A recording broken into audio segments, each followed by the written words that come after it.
It was a model for Oregon's Measure 110. Portugal's decriminalization of drugs for years brought lower overdose rates in that country and more people into treatment. They called it the Portugal Project. And then we are looking at this, of course, because in the 3 years of Oregon's experiment with decriminalization, it's almost the exact opposite.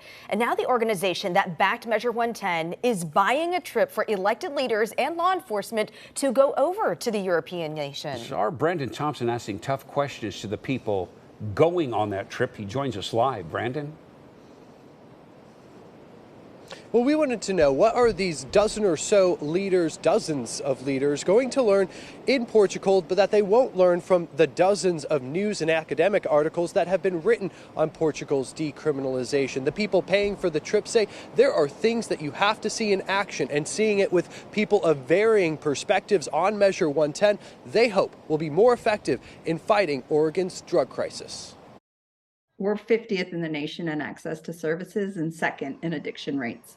We should be taking all the advice we can get. Health Justice Recovery Alliance Director Tara Hurst is bringing dozens of elected representatives, local law enforcement leaders, and public health experts to Portugal, where drugs were decriminalized in the early 2000s, which, until recently, led to years of falling overdose rates. We need all of the players and the parties and the stakeholders who would be involved in that to also hear what I'm hearing and to be able to do more than just an hour Zoom call. So I do want to see what Portugal did differently.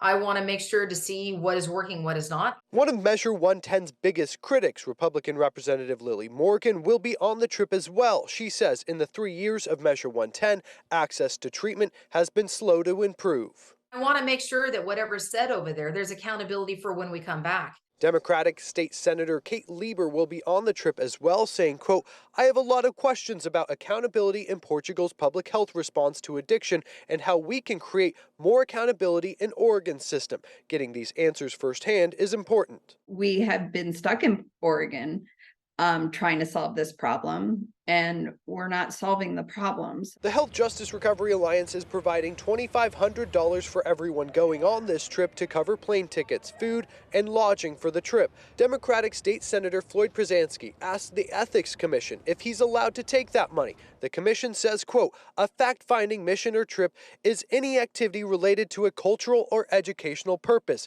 and the trip to Portugal would appear to qualify as fitting that definition, while, quote, it may also be aimed at sharing best practices." Hurst says the trip will be worth it as state lawmakers consider changes to the law. I think we will be coming back with real solutions to some of the issues that are facing.